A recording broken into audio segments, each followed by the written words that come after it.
and the Polish pipe bomb, Jeff Orlowski. How's the headbanging coming? Welcome to Wisconsin Sports Sunday. Welcome in. It's a Wisconsin Sports Sunday here on The Game. Don Wachulis along with the Professor Dan Underberg, Polish pipe bomb, Jeff Orlowski, alongside with you for the next 2 hours, as we've got a ton to get to on this particular day, which revolves around the Packers last night, family night. We'll get into some Brewer baseball talk. The Badgers now, as far as football goes, just a couple of weeks away from stepping on the field against Miami of Ohio on that Thursday night opener at Camp Randall. So we get baseball right now in a spot where it's just sit back and enjoy, right? I mean, the way the Brewers have been playing, the way offensively they're hitting the baseball, how do you fuss? I mean, there really is pulling hairs and teeth and everything else to find anything to really fuss about with this Brewer team, especially with a manager who pulls out pocket pancakes. Oh man, that was the news of the week, the pocket pancakes. Yes. That was, and if Delaware North / the Milwaukee Brewers don't actually take advantage of that, that's on them. There's got to be Pat's pocket pancakes. Okay, served. So I was telling Pipe Bomb this right before we got on air with the show, and we'll hand this out as free marketing for the Milwaukee Brewers. First of all, get yourselves Perkins Restaurant, because Perkins has been playing well. Let's see where I'm going with this now. Okay. Perkins has been playing well. You go to Perkins Restaurant, you get Perk as one of the spokespersons, you get Murph as the other spokesperson, and you come up with a pocket pancake special. Little pancakes, you get like 8 of them, couple of sausages, whatever. It's pocket pancake specials at Perkins with our manager and Perkins standing there as your, I don't want to call them mascots, as your spokespeople. Just, checks courtesy of Wisconsin Sports Sunday. Send them right in. Man, you took that like deep. Well, yeah. How else? The money you're making. Yeah. Holy crap. I'm telling you. Get one of those cookie pockets, put 3 little pancakes in there, get a little side of sauce or a side of syrup. Syrup. It's I was gonna say ranch. Ranch goes with everything, Professor. It does. But yeah, I mean, your idea too as well would be perfect. Or you get, somebody's rolling over right now. Get ready for the hotline. Every executive within iHeart right now is will you tell these guys to shut up and start talking about the Packers or something? If you have a marketing problem, just give us a text number. But like Domino's, just come up with a rolled up pizza, a pocket pizza, because Murph says he'll put anything in his pocket, in the hoodie sweatshirt pocket, just so he can have a snack. But it has to come officially from a box outside of a hotel room. It won't be official if he doesn't have that. Okay, there we go. So last night we had family night at Lambeau Field. There's nothing, I think, that can be duplicated around the NFL than what takes place at Lambeau Field during family night, to get 70,000 inside of Lambeau. And it is exactly what it is. And that is for families to have the ability to go to Lambeau. If you've got a little one and you got to pick up an hour into it, it's not devastating to your pocketbook. Mm-hmm. You've given them the experience of being inside one of the cathedrals as far as NFL stadiums go. You've given them the experience of concessions and seeing the team run out on the field, all of the things that will make the little one happy, right? And yet we're sitting there and you get to watch it and you see, the guys go through a practice, you see some hitting, you see this, you see that. No other NFL team can duplicate what they do in Green Bay. No, they can't. But I don't think there's a whole lot of teams that try. Quite honestly, the Green Bay Packers are so built into the fabric of Wisconsin, just the community. It would be difficult to not do this. I mean, can you imagine if the Packers actually got rid of family night? It'd be the same kind of reaction that Dallas has when Micah Parsons is going to come back. Well, okay, so last week, and before we go any further, shout out to Billy Schmidt, Andrew Ludwig, all the guys here Absolutely. at the Thank you, game who guys. gave us a kitchen pass and allowed us to do what we do out at Lambeau in the midst of training camp. Thanks to Pipe Bomb, who held the fort down here and made all the connections to make it sound good. But when we were sitting out there talking about the transition that the Packers have had, right, at every single level, whether it's coach, general manager, president, it has been almost seamless. Right. And then you look at what's taking place down in Irving, Texas, with Jerry Jones and Micah Parsons and everything else that surrounds that circus. And it's almost as if when you look at the Cowboys right now, it's about PR. It's about Jerry Jones. It's about him, me. Let me have my name out there as opposed to what's good for the organization. And you just sit back again and go, yeah, I love being a Packer fan. Yeah, I love being a Packer fan. I don't have, Ed Policy, looking into a bunch of cameras saying, yeah, I wouldn't lose any sleep over it. Right. That kind of a thing. It is nice. And you're right. That is a big silver and blue circus, but it's been that way for quite a while now. And it's always, it emanates from one spot, right? It's always from Jerry Jones. And when I was listening to the whole circus that became with Jerry Jones and Micah Parsons, it made me think back to when Al Davis, in the latter tenure of his ownership with the Raiders, it became about Al Davis. It's become about Jerry Jones. It's not about the team. It's not about the record. It's not about, they'll always say it's about winning championships, or as Al Davis used to say, just win, baby. It didn't become about that. It just became about them in their later years hogging the spotlight, for lack of a better way of saying it. And to put some context to that, because you're 100% right, is this the idea that how many people have forgotten already that Mark Murphy is no longer the president and CEO? Yeah. Now it's Ed Policy, and probably a lot of people going, who? They haven't really thought about that. So it's this opportunity for us to enjoy the silence again for another year that comes out of Packers camp. We'll get all, verklempt and bent out of shape. Verklempt is today's word. Nice. No, nice. wow. There we go. Opine later. But what's the thing? Did Jordan Love get picked off in a set today? Something like that. That's the stuff we have to worry about, not whether or not our everything linebacker is going to be with us when the season starts. Yeah. So let's look back last night at Family Fest. It is another way of maybe putting a title on what took place at Lambeau Field. And I always get interested in some of the questions that get asked at the presser following it's not even a scrimmage anymore. I mean, that's where it began, right? It used to be a scrimmage. You'd get to see the offense, defense go. And I know things have changed because of the fact that you're trying to preserve these guys to get them where they need to be so that when the time comes, we're ready for game one. So last night, Pipe Bomb, LaFleur was asked, this will be number one, about his play calling going into yesterday's practice. I would say it was pretty vanilla tonight. I mean, it's really the way we treat it is no different than a preseason game, and you're still running your system and plays that you practice, but there's not a whole lot of window dressing to it.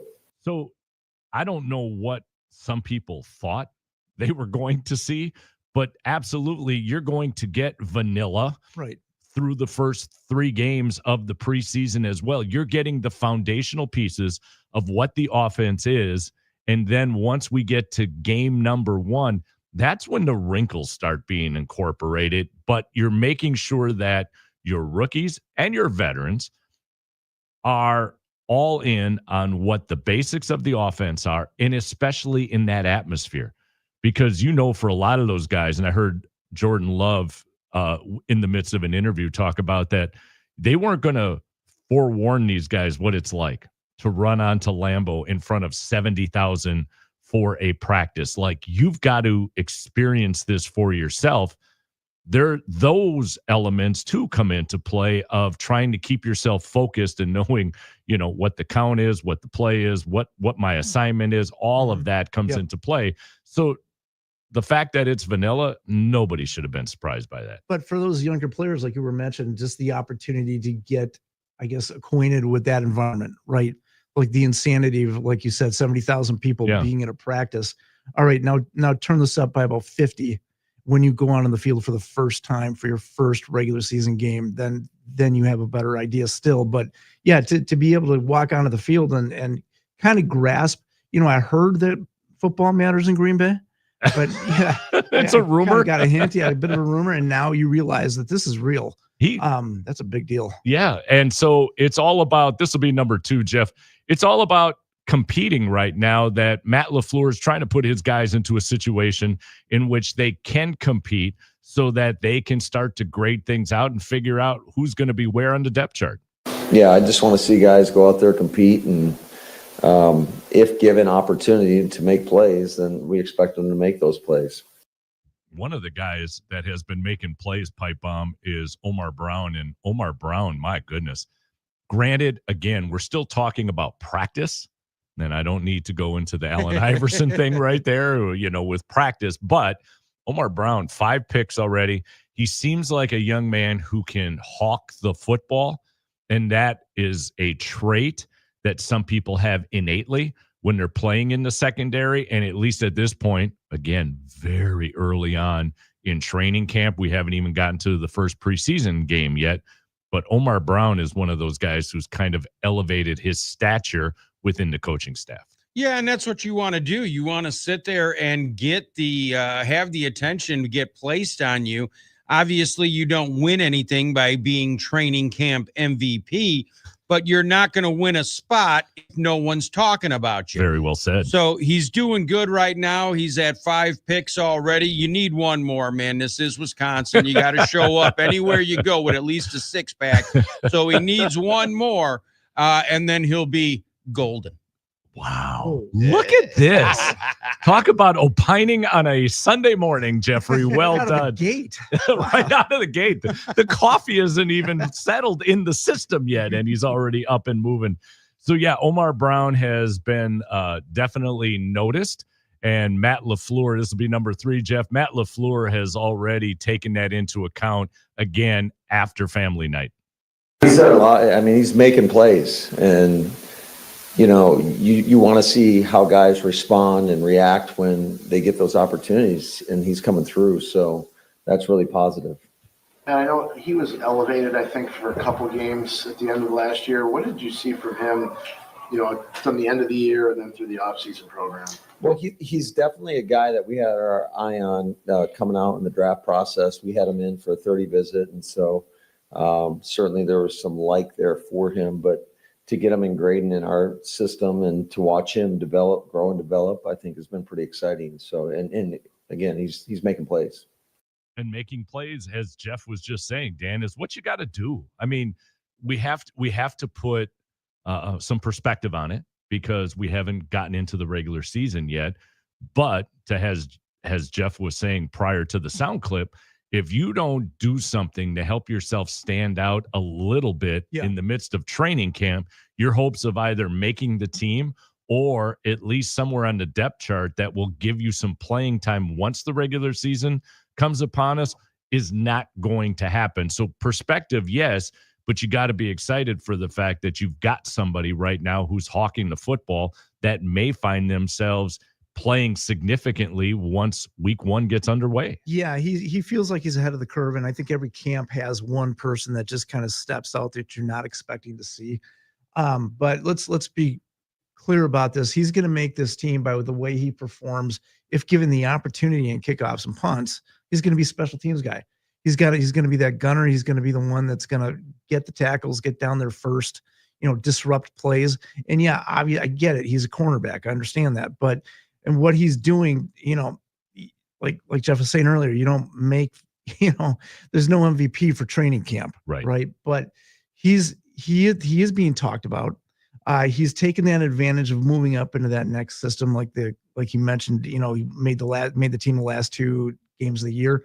But more importantly, let's not forget what he does on special teams, because that's going to be his bread. If he can show the same value in special teams that he's showing right now in practice, intercepting these balls, then yeah, he probably finds a spot on the team. So Pipe Bomb, he shows his value on special teams, makes it, as the professor just said, as a member of that 53-man roster. But we all know that at times throughout the season, you get the dings that occur on that depth chart. And so the more, again, he can prove himself, the higher he rises. So not only will his importance be known as in special teams, his importance will be brought onto the field because guys in this game just simply get hurt. Yes, they do. And, that's why these guys sit there, do every single thing they can just to be on the roster. Because like you said, you're a play away from all of a sudden now, or a couple plays away from now, all of a sudden you're a starter.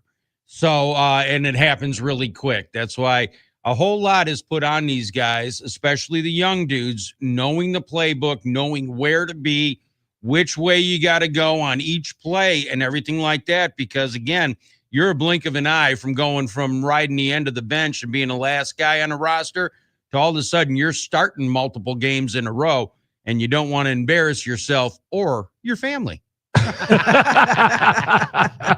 Another guy that we're keeping an eye on is Jordan Morgan. And so, Jeff, this will be number 4 on the hit parade. But Jordan Morgan, last year's number 1 overall pick for the Green Bay Packers, now getting a more intensified look, I'll say, at that left tackle position. And so here's what Matt LaFleur had to say last night following the scrimmage.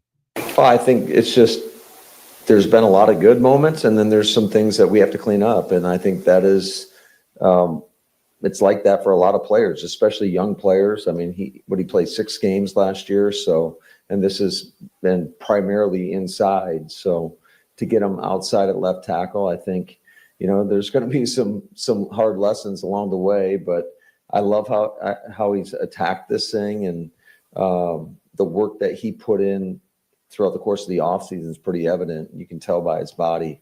So we'll continue to push him to be the best he can be.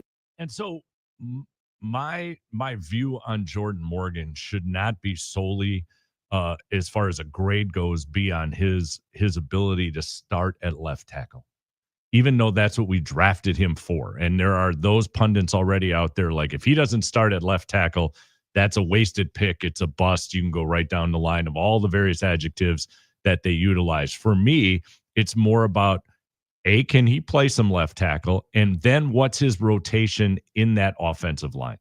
Because we talked about this a little bit last week, the fact that the Packers do such an amazing job of developing linemen, and not only developing them, but developing them at various positions so that they have to rotate, where you could see a Jordan Morgan start 1 week at left tackle, but this injury happens. We're going to slide you into now the guard spot. Somebody else will take the left tackle. We've seen guys slide into the center spot, for goodness sakes. So I want to see Jordan Morgan succeed at that left tackle spot. What I want to see him is finding a way to get within the rotation in order to get significant playing time. Then I don't think he's a bust. But if we get to the point of the season where all of a sudden you get that offensive line rotation that takes place, or injuries happen and guys have to then fill in, and you don't see Jordan Morgan, then I think you can start riding that bandwagon of whether or not that first pick was a bust or not. Yeah, I think it's a bust only if he doesn't play, if he doesn't start, and probably if he doesn't make it past his rookie contract with the Packers and that kind of thing. I want my best offensive lineman to play left tackle, period. End of story. And if that's not Jordan Morgan because he's young or green, or he's better suited, he's performing better at the guard slot, then put him at guard. I really don't care. Find your best guy, put him at left tackle, because that's most important to our quarterback. I'm going to say the smartest thing I'm going to say all day right now. I agree with both you guys. So, if you sit there and you're watching these free agent contracts now, who are the offensive linemen who are getting paid? It's becoming the guards now. The guards, their average annual value is going through the roof. So it kind of seems like gone are the days where the cheapest way to improve your football team was to totally stack up on the line. You had the high paid left tackle, And then you had everybody else who was playing for peanuts. Now that the guards are starting to get money, and Elton Jenkins sees this, and, you can debate on whether it was his idea to move to center or not, and there's obviously two different sides on that. But they're all starting to make money. So there's really no value, spot anymore that will pay immediate dividends and completely help your offense unless by sitting there and putting these guys in. We all want him to be left tackle? That's, and he wants to, every offensive lineman wants to be the left tackle. You make the most money, set your family up, you're quote unquote the man. Yep. So everybody is striving for that. But like you guys said, just put the best one out there and shuffle them where you may, because the versatility of the Packers offensive line has been their strength, and it's for over a decade now. It's great what they do. Absolutely. And the versatility, again, I keep going back to that, of which they develop their linemen, and having them being able to play multiple positions on the offensive line, I think is worth noting. All right, let's get to a break. On the other side of the break, we'll continue talking about what took place last night up at Lambeau, get into some Hall of Fame talk as Sterling Sharp got the gold jacket yesterday, and then transition a little bit into our Milwaukee Brewers, who are just ripping to cover off the baseball. We'll get to it all next. It's Wisconsin Sports Sunday here on The Game.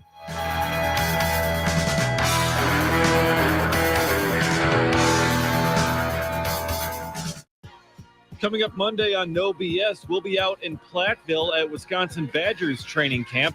Armin is back from his trip to Las Vegas, and we'll talk about all that happened with the Milwaukee Brewers this weekend, all on No BS, right after Zabin Budge. Your summer might be winding down, but there's still plenty of warm weather on the way. And at Macy's, it's the perfect time to shop late summer deals like cotton dresses from Karl Lagerfeld and more that you can wear now and layer up later for $150 and under. Plus, new Levi's are here, like trending cinched waist jeans for 30% off. So come into Macy's and walk out with late summer deals too good to miss. Ending Sunday at Macy's. Savings off already reduced prices. Exclusions apply. Help the planet with a tip from iHeartRadio Earth. Education doesn't just take place in the classroom. There are many ways children of all ages can learn about sustainability and the environment at home. Visit iHeartRadio.com/Earth for a list of resources, activity guides, and toolkits that are educational and fun for the whole family. Brought to you by iHeartRadio Earth and the National Environmental Education Foundation. To find more tips for smarter, sustainable living, or to take action in your own community, go to iHeartRadio.com/Earth. Still getting around to that fix on your car? You got this. On eBay, you'll find millions of parts guaranteed to fit. Doesn't matter if it's a major engine repair or your first time swapping your windshield wipers. eBay has that part you need, ready to click perfectly into place for changes big and small. Loud or quiet, find all the parts you need at prices you'll love. Guaranteed to fit every time. But you already know that. eBay. Things, people, love. Eligible items only. Exclusions apply. Sound familiar? At Mattress Firm, we understand there are many problems like snoring, aches and pains, hot sleep, or even an old saggy mattress that can keep you up at night. And our sleep experts have the unrivaled know-how to match you with a mattress that can help. And now get a king bed for a queen price, plus a free adjustable base with select Sealy mattresses. For the great sleep you deserve, visit Mattress Firm. We make sleep easy. Restrictions apply. See store or website for details. Progressive's Auto Quote Explorer lets you easily compare direct rates from different insurance companies, so you can be confident you're getting the right one, even if it's not with Progressive. Way more confident than you were when you bought that TV in the parking lot. It just happened to not come in a box or include a remote. And when you finally managed to turn it on, all it displayed was the menu of Grumpy's Tacos. So use Progressive's Auto Quote Explorer and be confident you're getting insurance that's right for you. Progressive Casualty Insurance Company and affiliates. Not available in all states or situations. Prices vary based on how you buy. The Fox 6 weather experts are presented by AdventKnows.com. Mostly sunny skies today with hazy conditions due to continuing wildfire smoke. An air quality alert will be in effect through today. Otherwise, temperatures in the upper 70s to low 80s with an east wind 5 to 10 miles an hour and dew points making it comfortable in the mid 50s. I'm Fox 6 meteorologist Lisa Michaels. This report is sponsored by Rapid Radios. Rapid Radios are instant push-to-talk walkie-talkies offering national LTE coverage and no subscription ever. Business owners can now keep in touch with up to 200 staff members at one time. Go to rapidradios.com now for up to 60% off and free shipping. Make 97.3 The Game your number one preset on our free iHeartRadio app. Powered by Gruber Law. One call, that's all. Injured? Remember, one call, that's all.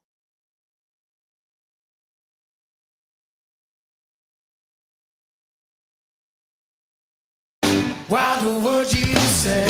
Don't drop my big one. You a monkey on a string. But don't cut my lifeline. Don't be on a chain. Don't bite the mailman. Why the words you say? All right, welcome back in. It's Wisconsin Sports Sunday here on The Game. I want to let you know also coming up today at 11, Hunter Baumgart's going to join us and talk about our beloved Milwaukee Brewers. We'll get to the Brewers and the trade deadline a little bit later in this segment. But we go back to family night at Lambeau Field, and there's two other elements, for lack of a better way of saying, I want to talk about. One is the fact that we were speaking of Omar Brown being the MVP of training camp. Last year's MVP was Emmanuel Wilson. He just had himself a breakout camp and preseason, which solidified his role on the team, which I'm sure is what Omar Brown is trying to do to equal that. But on Friday, Emmanuel Wilson had a awkward fall and grabbed his knee at the end of practice. Matt LaFleur last night said that it was scary, but it doesn't appear as if anything significant, came from that. And that's always the frightening part about training camp. We know guys get hurt in games. We know guys get hurt in practice once the season starts. But you start to see the injury blotter with other teams throughout the NFL, and sometimes they are players of significance that end up getting knee injuries, hamstring injuries. You can go right down the line.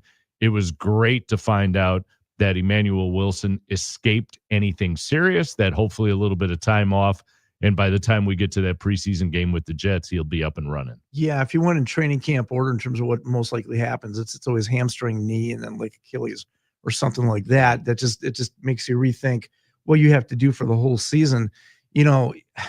It used to be, it wasn't that long ago when you would measure your camp by how long did it take Clay Matthews to get hurt with a hamstring. It was just, it took, no, I'm dead serious. We get it. When's it going to happen? So again, the silence that's coming out of Green Bay, we've had some guys get some tweaks.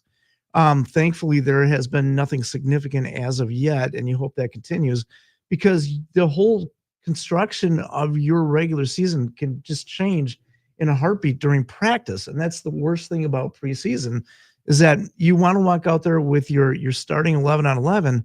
And, in a lot of cases, you can't do it right now. Green Bay feels like they're in a place where they might be able to do that. Pipe Bomb last week being up at training camp and watching them. No, go. I don't. Yeah, absolutely. I do not know about that. How was that, guys? Jeff, let me tell you about what we saw while we were up there. Hot. I know nothing about that. Those type of events. No. You were able to opine about how comfortable you were in the air conditioning last week, so we'll give you that one. But Matthew Golden is as fast as advertised, and watching him practice some of the jet sweeps and seeing him go through his progressions, go through the various skill set things that they're working on right with him.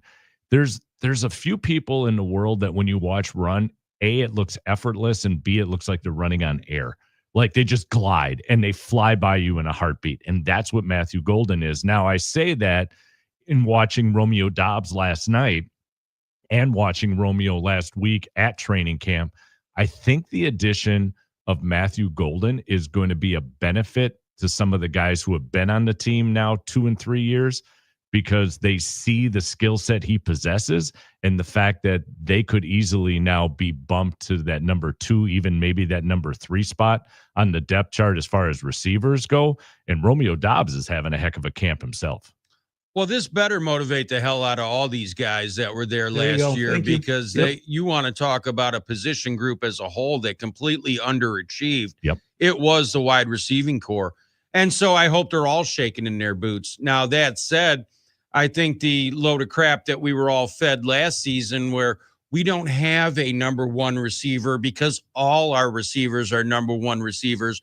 We all saw that by the end of the season. Yeah, no. And so, it's great that Golden's looking good and he's running like a gazelle. Yeah. Reminds me of a younger Butch Wachillis track star back in the dear day. God. Just ran like a champion. What's in the coffee back there? That's all I want to know. Maybe a couple drops added. I don't know. But, this better motivate these guys because that's the position that has to do a lot better. What we're going to see out of Jordan Love, these guys are the ones that need to bail them out on 3rd and short, 3rd and medium. You got to get open, and you have to hold on to the freaking ball. That should be the first thing at the top of your resume when you're looking, to enter the draft as a wide receiver. I can catch. Okay, well, good. Yes. Now It's we've a got start. step Just one. keep talking. Go. Yes. This is like going to church right now. Well, we know how, Professor, you've been on that, so to speak, right? About catching a football. I always thought like that should have been what was on their shirt this year. Like high schools will report to camp and they always get the T-shirt, the motivational T-shirt. And that's all it needed to say. A football, it says, I can catch. That's it, because they have to be reminded of that because it was something that they lacked last year as the season progressed. Now, one more element of training camp before we move on. Bo Melton. We got a chance again to see him a little bit last week, watched a little bit, last night. And I was the first one, I will say, back in mini camp when they moved Bo Melton to the defensive backfield to go, they need depth. Jair just got released. They're just looking to fill a spot, put some depth in the room. And then lo and behold, was I ever wrong? Because what are we seeing? We're seeing him now be a part of that defensive back room. Billy talked about it last week when we were up there. They're doing anything they can to find a spot for him because they have such immense respect for what he brings to the table. And then you hear, Dan, that during the week, you hear a Matt LaFleur, you hear some of these other coaches talk about initially graded as a defensive back coming out of Rutgers.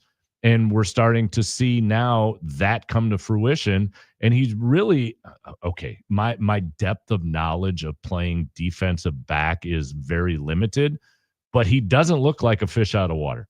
When you would take somebody and move them to a completely different position, you would expect just major, glaring mistakes happening.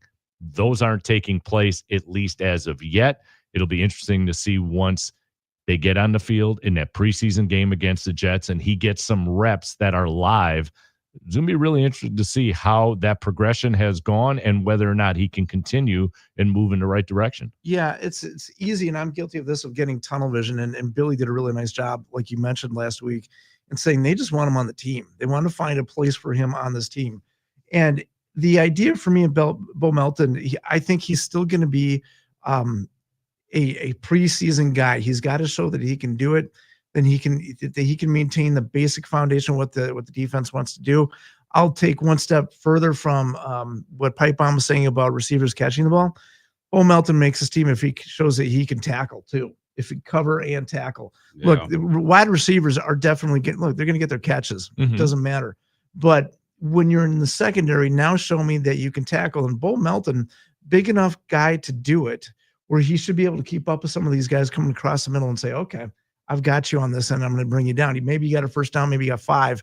Doesn't matter. You're not going to get another 5 after this. And the fact that he has played special teams, Pipe Bomb, you got to figure the tackling component is at least been shown that they feel comfortable enough to put him in that defensive backfield because of the fact that as a special teams performer, he's had to tackle. So that skill set is already in place along with the speed. Now it's the nuances of playing in that defensive backfield that need to be enhanced. Yeah, far be it from me to be the wet blanket here, but what happened to the smartest thing I say all day is to agree with us? This is a total shot in the dark. And, I get it that these guys love Bo Melton and love what he brings to the team and love this and love that. And he looks great at defensive back so far. Yeah, well, I'll believe it when I see it because you don't hear about these guys switching positions. Bo Melton is going to look good in camp. Why? Because he knows what's being run. He was on the freaking offense. He knows what's getting called before it comes. So his thing is going to be, is he going to be able to show the same production and the same, value on the defensive side of the ball when he's going up in joint practices and in the preseason games against teams where he has no idea what the hell is coming. If he didn't look good right now, then I would be shocked. We got to see because there's a long way away from me saying, oh, yeah, this is a good idea. Well, it will be something we keep an eye on. You make a great point because you've been a part of that offense. You kind of know formations, tendencies, all of those things. Now, can you decipher all of that by watching film of your opponent and maybe have the same level of understanding going in once you start playing guys who aren't wearing the, green and gold helmet and all the other fun stuff. Let's move to the Hall of Fame.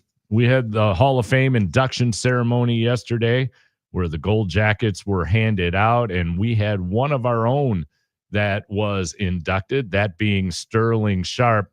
Here's just a brief clip of what Sterling had to say when he was at the podium. The last time I was here, you said that you were the only pro football player in the Hall of Fame that could say this, that you were the second best player in your own family. Well, I agree with that statement, but that to me was the best line out of everything. And first and foremost, Sterling, let's relax on the cigars. That throat was just a little hurting yesterday while he was up there giving his acceptance speech. But you get Sterling and Shannon now, the only brother combination in the Hall of Fame. And Sterling had to wait a little bit. And what was interesting to me is when we started this program today, we got into the whole Micah Parsons a little bit with Jerry Jones. Think about how irrelevant a Sterling Sharp holdout would be in today's game as opposed to what it was back in the day when he was trying to renegotiate his contract. You remember that? That was spectacular. And I mean, there was a lot of angst, anxiety, people up in arms. You don't do that. You can go right down the line. You pull that same, I'll call it a stunt, a negotiating maneuver today. It's, hey, guess what's going on in Green Bay? The 4-letter network reads the little byline and they move on. It doesn't get the traction today as it did 30 years ago. Well, it got the traction it did 30 years ago because the Green Bay Packers were just starting to arrive. They had this hotshot new quarterback and Brett Favre playing really, really well. Holmgren was getting a lot of respect for his offense. They were a fun team to watch. Sterling Sharp was a highlight reel almost every time he was out there. So when he chose to do that stunt, and it was a stunt, what was unique about that was Ron Wolf putting out the press release saying, you know what, we're just going to move on without him. We're just going to go on the season without him. Then you could hear the brakes pumping in Sterling Sharp's head, not pumping, just screeching to a halt and thinking about, well, maybe not. Maybe we better settle this right now. And it did got settled. He was $1 more than the next highest guy, right? In terms of getting paid. But still, so what? At the end of the day, you look back at it 30 years from now, if you look at the stats that man had over the course of, 7-8 years of playing professional football, he deserved to be in the Hall of Fame. He was that good. And you can make the argument, is Favre that good without getting established with Sterling Sharp in the offense? Probably, because he made a lot of wide receivers great, but Sterling Sharp could have been a receiver on just about any other team and still been great. 595 yards, 8,001. Oh, wait, let me backtrack that. 595 receptions, 8,134 yards, 65 touchdowns, average just shy of 14 yards a reception. The thing that I found intriguing is Pipe in an interview with Sterling Sharp, he talked about the neck injury and how it progressed. It was something that it occurred, and then over I'll say a period of a month, I think my time frame is right, where he talked about, he had movement, but sometimes he couldn't control certain things. Like he knew something was up, that it was it was greater than maybe just a stinger or anything else. So that when he walked away from football, he walked away. He knew he was done. Goes to ESPN. He's healthy. He could play. And the aforementioned Jerry Jones gives him a call and says, "Can you play?" And Sterling says, "Yeah, I can play, but I don't want to." Like he got to that point where he understood it's my health or this game. I'm doing okay. I'll stick with my health. I'm going to retire and stay retired as a Green Bay Packer. And it's just great to see someone who spends their whole career with us get an opportunity now to wear the gold jacket. Well, yeah, we always loved the one guy, one team model. When the very rare times you get to see it out of these professional athletes, it shows a different side because, we all basically think that at the end of the day, it all comes down to money. And being all three of us Packer fans, oh yeah, I would love to play every year, every snap of my career for the Green Bay Packers. Well, unless somebody else is offering me a few million more and then I'm gone. It's just a business. Thank you. Have a nice day. And I would be the exact same way. So it's nice to see the flip side of the coin where it's not all about the money. He's smart enough to sit there and have an eye on his long-term health and his future after the game. And he was so freaking good. Oh my gosh. Just so good, man. You look at him, you look at Nick Collins, and the first thing that comes in your mind is just what could have been if it wasn't for the injuries. And, as Packer Nation here, we got robbed because we missed two guys that could have just been absolute all-time studs in this game that were, cut short because of injury. I'm going to throw one more name in there for the same reasons, Tim Lewis. And I'm going back way back into the 80s. But same guy, led the league, I think, in interceptions the year before he got hurt. He was the shutdown corner that everybody wants, and the same thing, neck problem, and he walked away. He was done. Yeah. I go back to then what you were just saying before, Dan, about Brett Favre and Sterling Sharp. And I would say this, a young Brett Favre was made better by having Sterling Sharp on the field. It allowed him to mature, progress, grow into that position. And then you're right. Brett Favre ended up making the Robert Brooks and Antonio Freemans of the world better receivers because of his play. But I give Sterling Sharp a ton of credit for doing what he did to allow a young Brett Favre to mature and become grounded in his role at quarterback. I think you're right. And I just, as you're talking about that, I remember Jim Irwin calling Favre to Sharp, Favre to Sharp. That was kind of their offense for a little while. Right. Favre found his man and was able to find that opportunity. I'm also just going back through my brain a little bit, remembering that it was Mikowski to Sharp. Yeah, that got us to that fantastic Bear game, the instant replay game, where kind of the NFL changed on that game a little bit in terms of how you could change the outcome of a football game. So yeah, a lot of fantastic memories with Sterling Sharp. So Eric Allen, and Antonio Gates also inducted yesterday into the Pro Football Hall of Fame. Antonio Gates, the first Hall of Famer to not play college football. That's an achievement in and of itself. And then I watched Jared Allen walk up there, and I still get angry watching a Jared Allen walk on the stage, and all he's doing is getting his gold jacket and making his acceptance speech. But I think of all the times he wreaked havoc on the Green Bay Packers as a member of the Minnesota Vikings. All of that being said, it was very well deserved. The fact that I'm still angry to this day and seeing Jared Allen walk on the stage shows you what a menace he was on the playing field. So all four of those guys, congratulations on their induction into the Pro Football Hall of Fame. We'll take a break. When we come back, let's talk a little baseball. Hunter Baumgart's going to join us at the top of the hour, but yesterday's big night at Bristol for the MLB kind of got stuck in the pits, but we'll get to it after a break. It's Wisconsin Sports Sunday here on The Game.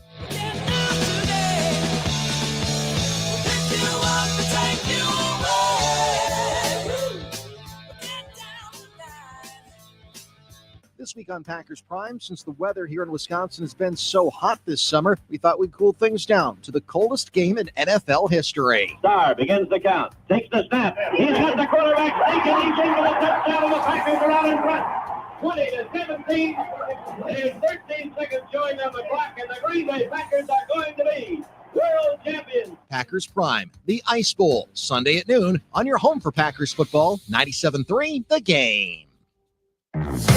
Your summer might be winding down, but there's still plenty of warm weather on the way. And at Macy's, it's the perfect time to shop late summer deals like cotton dresses from Karl Lagerfeld and more that you can wear now and layer up later for $150 and under. Plus, new Levi's are here, like trending cinched waist jeans for 30% off. So come into Macy's and walk out with late summer deals too good to miss. Ending Sunday at Macy's. Savings off already reduced prices. Exclusions apply. iHeartRadio Earth is here with a new way to enjoy our beautiful planet. Reduce your impact on the environment this fall by packing a waste-free lunch for school or work.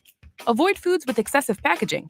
Use reusable cutlery, napkins, cups, bags, and containers, and recycle or compost any waste when possible. Brought to you by iHeartRadio Earth and the National Environmental Education Foundation. To find more tips for smarter, sustainable living or to take action in your own community, go to iHeartRadio.com/Earth. Still getting around to that fix on your car? You got this. On eBay, you'll find millions of parts guaranteed to fit. Doesn't matter if it's a major engine repair or your first time swapping your windshield wipers. eBay has that part you need, ready to click perfectly into place for changes big and small. Loud or quiet, find all the parts you need at prices you'll love. Guaranteed to fit every time. But you already know that. eBay. Things, people, love. Eligible items only. Exclusions apply. You see what I see, love? Our grandson splashing his mom with a cannonball? You. Having heart failure is hard enough, but now you're having trouble opening the sunscreen. Carpal tunnel acting up again? Yep, and there are my stomach issues. And how tired I am. I could use a nap. Let's take a dip, and then we're calling your cardiologist to see what's going on, okay? If you have heart failure and something's off, it may be ATTR-CM or transthyretin cardiac amyloidosis. It's a serious heart condition that gets worse over time. Vindamax, tafamidis, is a prescription pill taken once a day to treat adults with ATTR-CM to reduce death and hospitalization for heart problems. Tell your doctor about all your medications, medical conditions, and if you have liver problems or breastfeeding, pregnant, or plan to be. There are no known side effects with Vindamax. For prescribing information, call 1-877-278-9632. Learn more at Vindamax.com. Seeing what I see? Ask your doctor about ATTR-CM. Sponsored by Pfizer. You want to see basketball played the way it's supposed to be? Tune in to Ice Cube's Big Three this summer. Watch stars like Dwight Howard, Kemba Walker, Joe Johnson, Michael Beasley, and many more, along with Hall of Fame coaches. Experience the fast pace and physical play and fun action that defines the game. You know what it is. It's the Big Three. Catch the best professional 3-on-3 players in the world live every weekend on CBS and Vice. Oh, yay, yay! Popsicles, sprinklers, a cool breeze. Talk about refreshing. You know what else is refreshing this summer? A brand new phone with Verizon. Yep, get a new phone on any plan with Select Phone Trade-in and My Plan. And lock down a low price for 3 years on any plan with My Plan. This is a deal for everyone, whether you're a new or existing customer. Swing by Verizon today for our best phone deals. 3-year price guarantee applies to then current base monthly rate only. Additional terms and conditions apply for all offers. Hey, Joy. Oh, you are glowing. Oh, hey, more like Mira joyed that Miralax helped me go. I was so backed up. Tried mega coffees, prune juice, everything. Then Miralax. And hello, gentle relief without the harsh side effects. Ooh, how does it work? It works naturally with the water in your body for constipation relief. Find Miralax today at Walmart. Use as directed for occasional constipation. You've got apps for everything. Music, photos, even ordering coffee. But only one app gives you the live radio experience. It's radio your way. Anytime, anywhere. Join the millions already listening. The free iHeartRadio app. The #1 app for radio. Rapid radios are instant push-to-talk walkie-talkies offering national LTE coverage and no subscription ever. Business owners can now keep in touch with up to 200 staff members at one time. Go to rapidradios.com now for up to 60% off and free shipping. Which They talking about me. Come on, push in with Trenton. They talking about me. They talking about me. They talking about me. Come again. All right, welcome back in. It's a Wisconsin Sports Sunday here on The Game. At the top of the next hour, Hunter Baumgart's going to join us. We'll get into some Brewer baseball. Don't forget, when our fine program comes to a conclusion, Packers Prime gets underway as we replay the Ice Bowl. Kind of nice thinking about the way the summer has gone with the heat and humidity, to think about those poor people sitting in God knows what below zero. Which is all of Wisconsin now. Everybody went to the everybody went to the Ice there. Bowl. Yeah. Stadium held 56,000 and there were 2.5 million who attended the Ice Bowl, but we'll get to relive that one again coming up at noon on Packers Prime. Yesterday we got the MLB Speedway Classic at Bristol Motor Speedway. We got an initial rain delay. We got into the first inning. We got another rain delay. And what had the looks of something spectacular turned into a massive show on many, many, many different levels. Not only the beginning, I don't know about you, if you saw the beginning of it, they did this quirky, we're going to change the tires of the team's car. They had an Atlanta Braves and Cincinnati Reds stock car out there, and the crew ran out and did a fake like tire change thing. And then they began, it was just completely out of place. They could have just left the cars there, introduced the guys to come through center field. It would have been fine. Why they felt the need to do a tire change, it was just bizarre. Maybe they didn't know they were at a racetrack. Oh my gosh. It was just like, okay, there's number one. Dan, you were talking about concessions. Oh, yeah. And what do we go to baseball games for? To watch and baseball Cracker and eat. Yeah. I mean, let's go. But even the concessions yesterday were mishandled. Yeah, according to, let me get the name right, because I don't remember my Sports Illustrated writers like I used to. Just say AI. Yes, yeah, there you go. AI says this is James Rapian. But apparently they only had, in a normal Bristol Speedway race, you can bring your own food as long as it fits in a certain size pack and stuff like that. You can do what you want to do. Major League Baseball, which will tell you then, hey, guess what? We don't have a lot of concessions around this spot. Major League Baseball said, no. You're going to buy our concessions. So we're going to get a few of the food trucks. And it was a 45-minute wait to get some barbecue. And it was an hour and a half to get, wait for it, coffee. Oh, coffee, not beer. Not beer. 90 Coffee. minutes. Okay. Mhm. It didn't work. Yes, no. And then, Jeff, you sit there and look at the fact that once again, Major League Baseball really marketed this to baseball fans. Mm-hmm. Right? I mean, it was heavily in rotation as far as advertisements went on Fox during baseball games and on the MLB network. So once again, we're catering to our foundation, which is great. But when you have an event like this, like the Indy 500 does, or Daytona, or you've got the Super Bowl in the NFL, not only are you marketing to your foundation, which are your normal, everyday, diehard fans, but you're trying to bring in those people who just want to partake in an event, and MLB did none of it.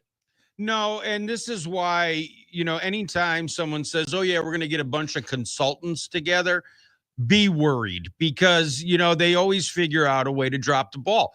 You're 100% right. You don't market this on MLB Network because we're going to watch anyway. Right. The diehard baseball fans are going to watch anyway. Throw the commercials for this. And hockey does a great job with this, with their outdoor classics that they do every season. Right. Great example. Yep. It's not just during hockey games. They'll throw it during, the chess championship or the Real Housewives. A lot of crossover on those two. Wherever you sit there and you try to bring in a new audience because of the coolness factor of the event. Baseball should have done that. And, Bristol Motor Speedway, what a fantastic racetrack, coliseum of sports and all that. They make good enough money by allowing fans to bring Right. in their There you own go. food Thank you. and Yeah. drink. Yes. That baseball shouldn't have stepped on themselves outlawing that and just left it alone the way it was. The largest paid attendance in Major League Baseball history took place yesterday. So that tells me you made significant income just on ticket sales that you could have allowed people to bring in those coolers that normally, whatever the dimensions are, as long as they can fit underneath Right. where you're Yeah. seated, that everything is fine. And nobody is going to go into a situation like that where they have enough packed that are going to get them through a baseball game. I don't know about racing, but a baseball game, you're going to need a little something, come the 7th, 8th inning. And you would have still made money on concessions had you handled it appropriately. The dynamics were there. Yeah. But there were enough things that went wrong in the midst of everything that you just roll your eyes about. So Major League Baseball is going to try it again today after yesterday's rainout at the Bristol Motor Speedway, because the game again suspended in the first inning. So the Reds and the Braves will get another shot at it. Go ahead, Jeff. That's what happens when you get two sports that are 100% weather dependent. Yep. You mix them together and you get rain. And you get Elton John and Harley is what you get. It was kind of the same absolutely. thing. Hello. All right, let's get to the top of the hour here. When we come back, Hunter Baumgart's going to join us. We'll talk some Brewer baseball as the Brewers go for the sweep today in D.C. We'll get to it again after the break. It's Wisconsin Sports Sunday right here on The Game.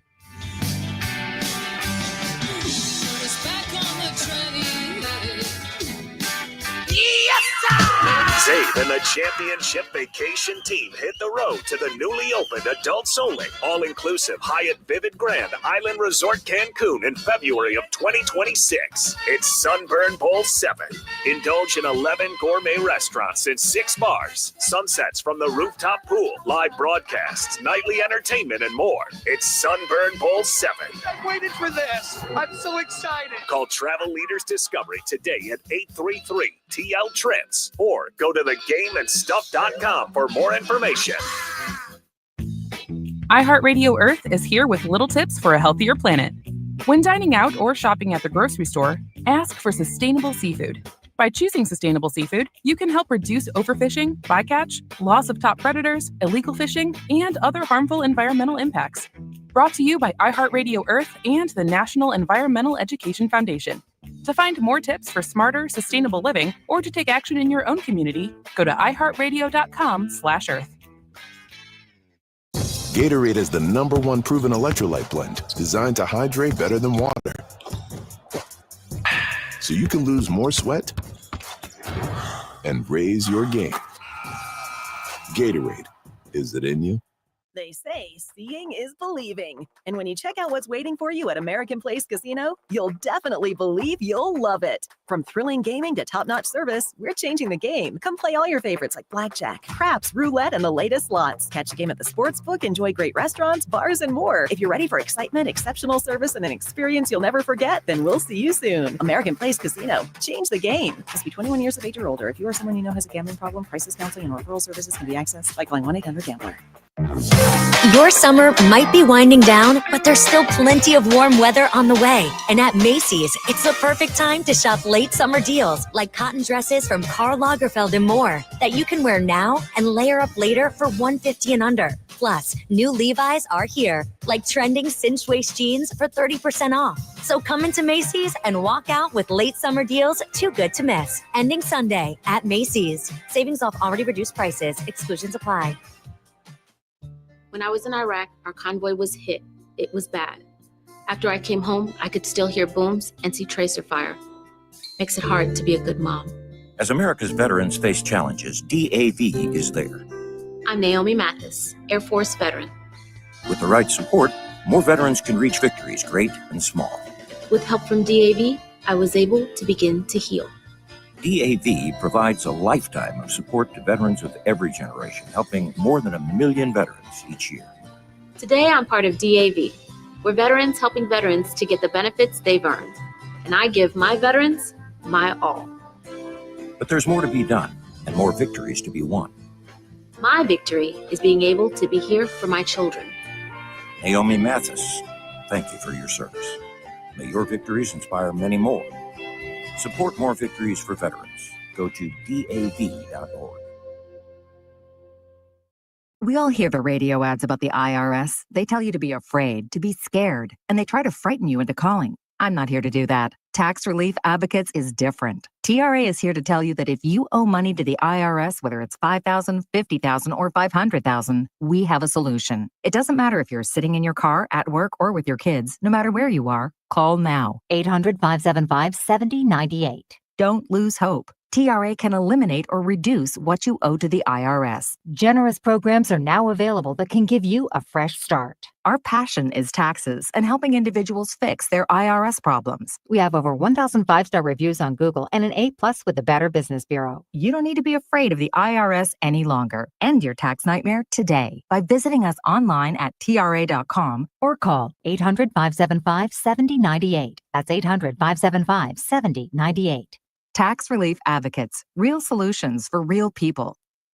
Make 97.3 The Game your number one preset on our free iHeartRadio app. Powered by Gruber Law. One call, that's all. Injured? Remember, one call, that's all. WRNW Milwaukee, available everywhere with the iHeartRadio app. Now number one for podcasting. 97.3 The Game, an iHeartRadio station. Welcome to Wisconsin Sports Sunday. If it's happening here, these guys are talking about it. Who are you guys? Don Wachilis. That's right. The Professor Dan Underberg. What if circumstances magnified one of them in size and strength? And the Polish pipe bomb, Jeff Orlowski. How's the headbanging coming? Welcome to Wisconsin Sports Sunday. Welcome back in our number 2 Wisconsin Sports Sunday here on The Game. Don Wachilis, along with the Professor Dan Underberg, the Polish pipe bomb Jeff Orlowski. As we make our way into hour 2, we're going to get into some Brewer talk about the Badgers, because we're only a few weeks away from them taking the field at Camp Randall. We'll get the college football season underway. We'll wrap things up as we always do with the Book of Pipe Bomb. And as we get rolling into our number 2, let's go to the NicoletLaw.com talk and text line and bring in the man, the myth, the legend. He's Hunter Baumgart. Hunter, good morning, boss. Yeah, good morning, guys. How are you? We're doing great. Thanks for jumping on, as Hunter and Pipe Bomb today will be in charge of the post-game show as the Brewers go for the sweep. Hunter, I want to start yesterday with Brandon Woodruff. He's now faced 104 batters. He's only given up 4 walks. Yesterday it was 1 hit, 2 earned, 1 walk, 8 strikeouts. The line on Woody has been nothing short of amazing. Again, considering he's had 2 years, I hate to say 2 years off, but 2 years rehabbing after that injury.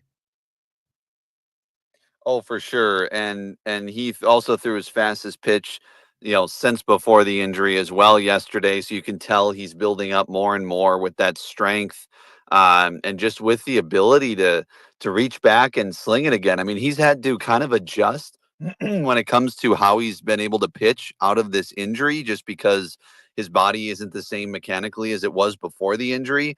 But now that he's been able to, I think, be on that mound for a good month, a solid month now, he's been able to learn what works, learn what doesn't work.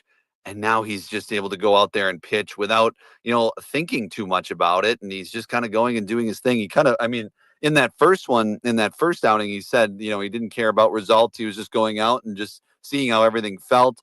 I think now he's probably more caring a little bit about results, and it's still, those results are really coming through right now. I'm curious. Oh, sorry. Go ahead. No, go ahead. Well, I'm just looking at the Nicolet Law Talk and text line. Apologize if I get this name wrong, Pellegrini, but he's got a question. We'll just stick with the staff for a minute. The Brewers are just trying to save innings on the Miz. Is that right? What do you say? Like by placing him on the IL today? Yeah. What are they trying to do? Yes and no. Yes, they're going to try to pace him throughout the rest of the season, but I think this could be used a little bit. It's going to definitely help. when it comes to pacing his starts. I mean, 2 starts you're going to miss here in August. It could be 2 starts you have in late September and possibly into October. So that's good, no doubt about it. But I do think this is a legitimate thing. I mean, he had a nasty bruise on that shin this week after getting hit by the line drive by Seiya Suzuki in that first inning, that kind of disastrous first inning on Monday night. And then he's able to bounce back. Then he's able to retire 10 Cubs in a row while having that contusion on his shin. So, like, it was great that he was able to bounce back. It seemed that all systems were go, but it sounds like they're probably monitoring him throughout the week and then woke up today and like, you're having to pitch a little bit differently. It sounded like from what he told reporters there in DC is that he was having to adjust a little bit and they just didn't want to, there's no reason to risk him. So I think part of the reason he's going on the IL is a legitimate injury, but also in the back of their minds in that front office and in Pat Murphy, they're like, you know what? If we can pace him a little more and have him fresher for late September and possibly into the playoffs, it's not going to hurt, especially when you have a guy like Logan Henderson, who has an under 2 ERA in 4 starts so far for the Brewers, who can just come in and pitch today. Yeah, obviously not being a professional athlete myself, I've never woken up and been contused. So I'm not quite sure how that works out. But yeah, give us a little bit, because it's been a long time since we've seen Logan Henderson. He's been ripping it up in Nashville and putting some great numbers together. But if you can just kind of joggle the brain a little bit here, for those of us, it's been months since we've seen Logie up here in the big leagues. For sure. I will joggle the memory right this moment. And by doing so, he will go back to his record, 3-0, 1.71 ERA, 5th start of the season. Last started back on May 25th at Pittsburgh. He had the no decision there, but that was arguably where the Brewers season turned around. They have been the best record in baseball since that day. So definitely something, that he had a part in doing there. He has a 3.59 ERA in Nashville, so he hasn't been actually as good in Nashville as he has in the 4 starts for the Brewers in the major leagues. However, he does have 15 starts, so it's a much bigger sample size, obviously. And you remember as well his major league debut on Easter Sunday against the Athletics, which was absolutely dynamite. So 29 strikeouts through his first 4 career games in the majors. That trails only Freddie Peralta, who had 35 in 2018 in franchise history through his first 4 career games for the Brewers. So, as a rookie and coming into the bigs. So this is a guy who, just like Jacob Mizorowski, did he have as much hype? No, because he doesn't throw 102. But this is a guy who can be just as effective as Jacob Mizorowski. And, it's just fascinating how, and we can get into this as well, the whole trade deadline and how these next 3 days have played out, because it's played out exactly into the Brewers front office hands, justifying everything that they did those couple of days this week. All right, since we're in joggling mood, we're just a few days past the trade deadline. This is the first show for this soon-to-be award-winning program since that day. Can you joggle everybody's mind on the very minimal moves that were made by the crew? And then what was your overall impression of the trade deadline for the Milwaukee Brewers?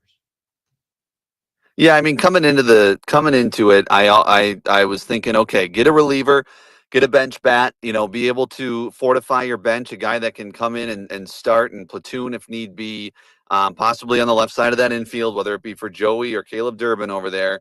And they got the bench bat just at a different position that I thought. Denny Jansen comes in. They think they can upgrade there at backup catcher. And instead of Eric Haas, so they do that. We'll see how that plays out. And then they add a bullpen arm in Shelby Miller, who's on the IL and hopefully going to be back mid to late August. And he'll be a factor down the stretch. In 37 games this year, a 1.98 ERA for the Arizona Diamondbacks. So you get him over, and you just get a fresher arm. I mean, you talk about a guy, Jared Koenig made his 52nd appearance yesterday. So these guys, and Uribe as well, 52 appearances. And then Shelby Miller is going to come in mid to late August and have only 37 appearances. That's a significant difference when you come late in the season to have about 15 to 20 less appearances on that arm, especially for Shelby Miller, who's a 34-year-old veteran. He's been there, done that. So those were good. Where it comes into justifying the front office is they didn't add, as big of a bat as maybe people wanted, as people maybe expected, and people were disappointed and totally justified however you want to feel about the trade deadline. But then they come out and they get 40 hits, which ties the most over a 2-day stretch in franchise history. And then who are you going to give up probably if you wanted a Eugenio Suarez or a big bat? Oh, yeah, Logan Henderson, who then has to make a start the third day after the trade deadline because Miz gets hurt. Like, it just has played exactly into the, justifying what Matt Arnold and that front office did, because they're saying, yep, look at that offense. Look at those 40 hits. Look at those, 16 and 8 runs. And then look at what we had to do. We had to use one of those depth guys. So as much as they have depth in starting pitching, as the saying goes, you can never have enough starting pitching. We saw that in the beginning of the year with how, just hit with injuries this starting rotation was. And so as much as you maybe wanted that big bat, these guys are scrappy. These guys just put pressure on the opponents. Blake Perkins is a significant guy coming off the bench now, and obviously he'll start more with Jackson Churio out, especially with Sal Frelick. Hopefully that's not very long. But I really like still having Logan Henderson, Chad Patrick, Tobias Myers, these guys in the system that can come up in a pinch like today. Hunter Baumgart joining us on the NicoletLaw.com talking text line. He and Pipe Bomb will be on hand for the post-game show here after the Brewers game as they go for the sweep in D.C. Hunter, I want to go back to this trade deadline talk. And, Suarez was, the belle of the ball. Everybody was, how are we going to find a way to get Suarez on the team? And it wasn't so much in my mind, and maybe I could be wrong, that we didn't have anything to give in order to get him, because I don't think Seattle gave up a ton to add him to the roster. For me, it was about, okay, so you add Suarez, where do you put him? Yeah, you put him at third base, and then, okay, we'll move Durbin, and then we'll move here. And it was like the dominoes that would have had to take place in order to get the likes of a Suarez on your team, I think created a bigger disruption than the addition of a big bat down the stretch as we make our way towards September. Yeah, I mean, there were significant questions. If you bring in Suarez, how would that fit? I think overall, would you like to have that bat in your lineup? Probably, right? You could, especially with a designated hitter, you could find ways to get him in. But is it worth it for 2 months to give up a significant piece, whether it be a Henderson or whoever you think, a significant prospect? I don't know if it's Henderson necessarily, considering what the Mariners gave up, but who knows? Every trade is different when it comes to, you can look at the prospects. They're ranked 9th, 16th, and 17th that the Mariners gave up. It wouldn't have been identical to what the Brewers would have given up. But in a market like Milwaukee, your prospects are very significant, are very important to your success, and that has been big. I mean, you look at the pillars, so to speak, the key guys on this team: Terang, Frelick, just different guys who have come up and are significant. Churio, obviously, that are guys who have come up with this system, drafted or signed internationally through this system, come up, and they are now producing. And if you traded one of those guys a couple of years ago for a rental, quote unquote, then you who knows, maybe you go out and win a World Series. Who knows, obviously, and that's the other part, because you don't know. But I don't know if you sustain the amount of success that you have. So there's both sides of that theory. But Suarez would have helped for sure. I mean, you can't say, obviously, that he wouldn't have helped, but it would have been interesting considering how highly this organization thinks of Caleb Durbin. And he's proven it to be very consistent. But my question is, Anthony Siegler has played, and he's in the lineup again today. So they're really platooning him, and Caleb Durbin, is playing obviously against lefties, but then against righties, he's sitting a lot. So, if you're going to do that a lot, I would have, obviously, if you were to pick at this moment Eugenio Suarez or Anthony Siegler, you would have picked Suarez to be switching off with Caleb Durbin. But again, who knows how they would have exactly went about that, and because Caleb Durbin's been having a really solid season. Yeah, I think it would be a lot easier to buy into that thing where the prospects are the future and all this kind of stuff if the Brewers championship case wasn't empty. Sure. If there was a World Series trophy or two in there, then, okay, yeah, we got to do it how we got to do it. But when you're going after the first title in franchise history, then I think you take a different look at it and a different tack, but that's neither here nor there. For those of you who's concerned about Mizorowski's injury hitting the IL today, my inside sources, who are boots on the ground in DC, said that Miz looked perfectly fine yesterday when he was dancing before the game, and then I guess he's got a contusion today. So just make up your own mind on that, how serious this injury is. But when we talk about Sal and Frelick, both now on the IL as well, it comes out where Churio is basically going to be there for like a month. And then Sal just got placed on there with the, what was it, knee soreness? Well, Sal hasn't been placed on the IL, I don't believe. I thought he was. No. Okay. I don't believe. I hope not. unless you have unless those sources are really in there. Here then, comes hey. the standoff on radio. Yes, no. maybe. What's going on? Oh, I Hunter's hope a hell not. of a lot smarter than I am. I thought Sal was placed on the IL. I'll look for that now. But what injury concerns you more if they were both out for the same amount of time?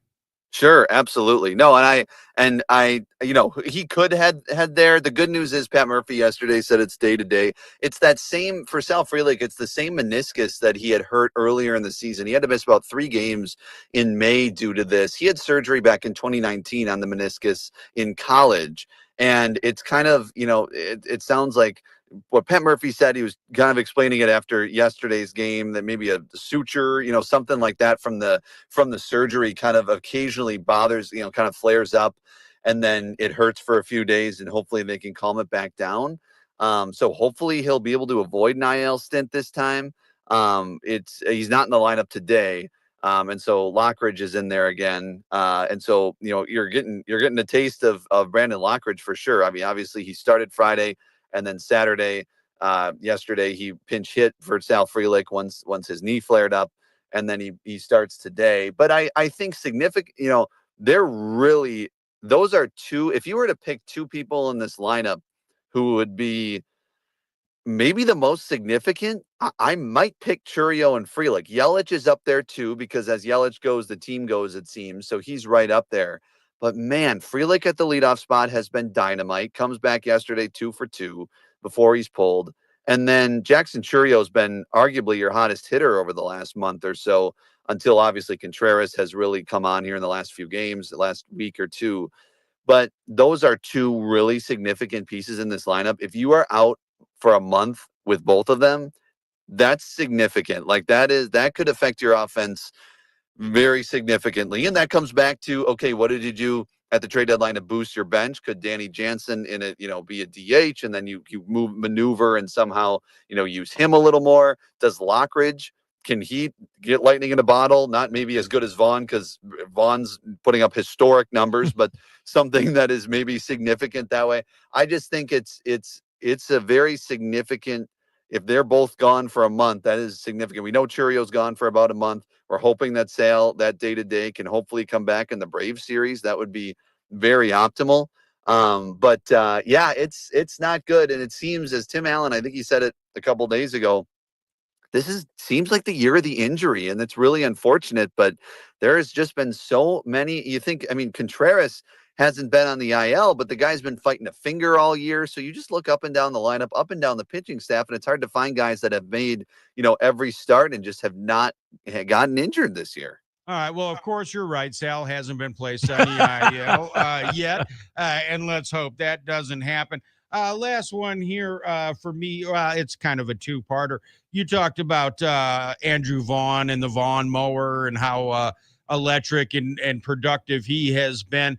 How long do you think it is before the comb over makes people start going to the barber and requesting the Andrew Vaughn as a haircut? And then what's your favorite pocket food, Hunter? Oh, 2 really good questions. Let's start with the hair. It could be the craze that hits Wisconsin. I mean, you could from Hayward to Door County to La Crosse to Eau Claire to Madison to Stevens Point to Wausau to Tomahawk to Beloit. You could be seeing the Vaughn comb over come into a place near you. So just be careful, because this guy is hitting since July 7th, 371 with 6 home runs, 24 RBIs, just absolutely dynamite. And he's tied for the major league lead in RBIs since July 7th as well. So, boy, that could be hitting a local barber shop near you quite soon. As far as pocket foods, that's a good question. I mean, Murph really corners the market on some good, the pancake thing is a really good idea. I haven't really thought about that. The problem with it is you'd either have to soak it with syrup before or just put a little on during it. Maybe you could have pocket syrup as well. That would be great. And maybe some local from your local maple trees or something like that. Who's out there tapping a tree? What about ranch? Yes. Hunter? What about ranch? Yes. Oh, there you go. Yeah, that's good too. Yeah, but man, I would have to think about that. I mean, you could roll up like a little pocket burrito or something like that you just pull out, throw some beans and rice in there and maybe a little lettuce, tomato, and just third inning, you're feeling hungry and they have a little pocket burrito. Maybe that would be my choice. The pocket burrito. That could go sideways in a hurry, couldn't it? Well, all of them could. Yeah, that's Every true. mother out there is saying no. Yeah, you show up at Quick Trip, make pocket nachos, squirting the cheese right in your pocket. Oh, yeah, that would be great. Hey, Hunter, before we let you go, last night, the Major League Baseball, we'll call it the Classic at Bristol Motor Speedway, which didn't necessarily turn out the way I think baseball wanted it to turn out because of the rain out, but there were other things that occurred, as we talked about before we got to the top of the hour, that happened that really kind of deterred from the event. And in your mind, how does baseball get out of their own way? Because from a marketing standpoint, sometimes I think they're their worst enemy, that they don't market to others outside of what I always term the foundation. There are baseball lovers. Those people are going to watch no matter what. They just don't seemingly know how to market to others to try to draw them in, especially with an event that took place yesterday. Yeah, you're right. I mean, at the outset, it's a really cool idea. Like it's, to have teams at a motor speedway and do a game like that. I think it's really neat. I mean, they've done, games at different venues before. I love I love how hockey does, the games on a baseball field or, different things like that. I think it's really neat. But yeah, you'd have to do it the right way, and you have to grab, like you said, it's about grabbing those that aren't the diehard fans who watch it and listen to it every day. And I think the All-Star game was a good example. Like I really, the Jacob Izarowski thing was a good example of Major League Baseball doing the right thing when it comes to marketing. Like usually, a lot of the times they have been criticized, obviously, for decisions, and justifiably so.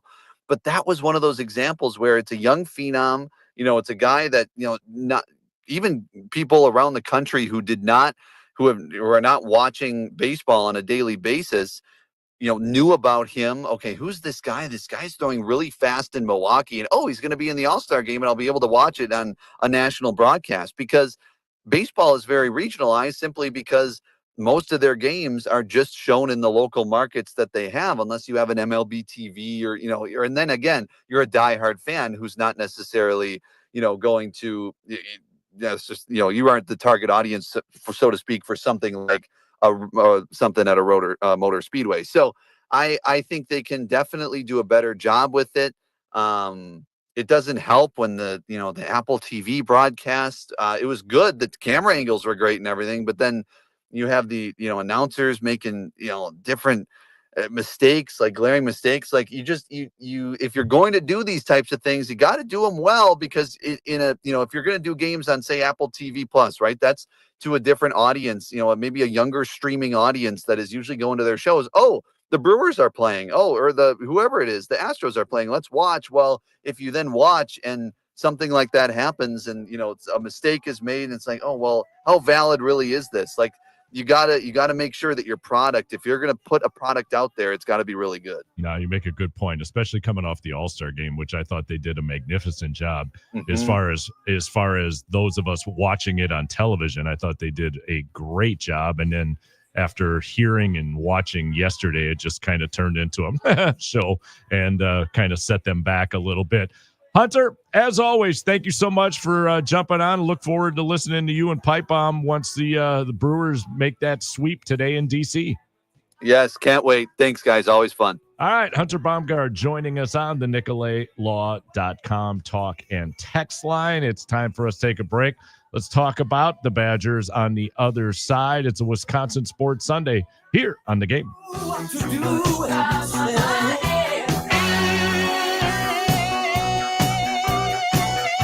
This week on Packers Prime, since the weather here in Wisconsin has been so hot this summer, we thought we'd cool things down to the coldest game in NFL history. Starr begins the count, takes the snap. He's got the quarterback thinking he's in for the touchdown, and the Packers are out in front. 20-17. There's 13 seconds showing on the clock, and the Green Bay Packers are going to be world champions. Packers Prime, the Ice Bowl, Sunday at noon on your home for Packers football, 97.3 The Game. Our iHeartRadio Music Festival, presented by Capital One, is back in Vegas. T-Mobile Arena. Streaming live only on Hulu. A weekend full of superstar performances. And listen, starting tomorrow, to win your way there. Escape to poolside paradise at MGM Resorts in Las Vegas. Sip on a refreshing cocktail. Lounge in a luxury cabana. Earn on nonstop fun with MGM Rewards. Book a sizzling summer escape today. Visit MGMRewards.com for details. Your summer might be winding down, but there's still plenty of warm weather on the way. And at Macy's, it's the perfect time to shop late summer deals like cotton dresses from Karl Lagerfeld and more that you can wear now and layer up later for $150 and under. Plus, new Levi's are here, like trending cinched waist jeans for 30% off. So come into Macy's and walk out with late summer deals too good to miss. Ending Sunday at Macy's. Savings off already reduced prices. Exclusions apply. iHeartRadio Earth is here with a new way to enjoy our beautiful planet. Reduce your impact on the environment this fall by packing a waste-free lunch for school or work. Avoid foods with excessive packaging. Use reusable cutlery, napkins, cups, bags, and containers, and recycle or compost any waste when possible. Brought to you by iHeartRadio Earth and the National Environmental Education Foundation. To find more tips for smarter, sustainable living or to take action in your own community, go to iHeartRadio.com/Earth. There's nothing like when you get that part from eBay and it just fits. Yeah, the first time. So you can do less of this and get right back to more of this. At eBay, you'll find all the parts you need, guaranteed to fit, at prices you'll love. Sounds good, doesn't it? eBay, things people love. Eligible items only. Exclusions apply. Progressive's Auto Quote Explorer lets you easily compare direct rates from different insurance companies, so you can be confident you're getting the right one, even if it's not with Progressive. Way more confident than you were when you bought that TV in the parking lot. It just happened to not come in a box or include a remote. And when you finally managed to turn it on, all it displayed was the menu of Grumpy's Tacos. So use Progressive's Auto Quote Explorer and be confident you're getting insurance that's right for you. Progressive Casualty Insurance Company and affiliates. Not available in all states or situations. Prices vary based on how you buy. The Fox 6 weather experts are presented by AdventKnows.com. Mostly sunny skies today with hazy conditions due to continuing wildfire smoke. An air quality alert will be in effect through today. Otherwise, temperatures in the upper 70s to low 80s with an east wind 5 to 10 miles an hour and dew points making it comfortable in the mid 50s. I'm Fox 6 meteorologist Lisa Michaels. This report is sponsored by Rapid Radios. Rapid Radios are instant push-to-talk walkie-talkies offering national LTE coverage and no subscription ever. Business owners can now keep in touch with up to 200 staff members at one time. Go to rapidradios.com now for up to 60% off and free shipping. Make 97.3 The Game your number one preset on our free iHeartRadio app. Powered by Gruber Law. One call, that's all. Injured? Remember, one call, that's all. Players only. Come on, put your pinky rings up to the moon. Girls, what y'all trying to do? 24 karat magic in the air. Head to toe, so clear. Look out. All right, welcome back in. Wisconsin Sports Sunday here on The Game as we get ready to talk a little about our Wisconsin Badgers, who are just a few weeks away, who are in the midst of training camp over in Platteville. Next week, Saturday, you have your first chance to take a peek at this current roster as they make their way towards the 2025 opener. they're working out right now in Platteville. So they'll have an open practice next week, Saturday, down in Platteville, if you are so inclined. And yet the question marks maintain. I think there are a couple of areas, Dan, that I feel fairly secure about going into the upcoming season. And then again, the question marks, are hanging their ugly head in many different rooms, so to speak, with regards to those are earned, by the way. Yes, Those are earned. with regards to position. So at the quarterback position, I'm feeling fairly confident with its current incarnation that Billy Edwards Jr. will start the season and that the backups at least are I'm a little bit more secure if something were to happen in order to run this new offense that we're implementing going into the 25 season. There's not been a lot of chatter about Billy Edwards Jr. losing his position. It's been really quiet on that front. And I look at the idea of being more confident in your quarterbacks from the sense of what they're doing now is they're not running the air raid, whatever the hell it was, offense, and they're getting back to just running the ball. And they've got a competitive group in the running back room. So guys that are doing everything they can to, make a name for themselves. So if you have to go to your second stringer, then hopefully Wisconsin has a couple guys that can pick up the slack in the running back spot. Well, and so that being Danny O'Neill out of San Diego State, whatever it was,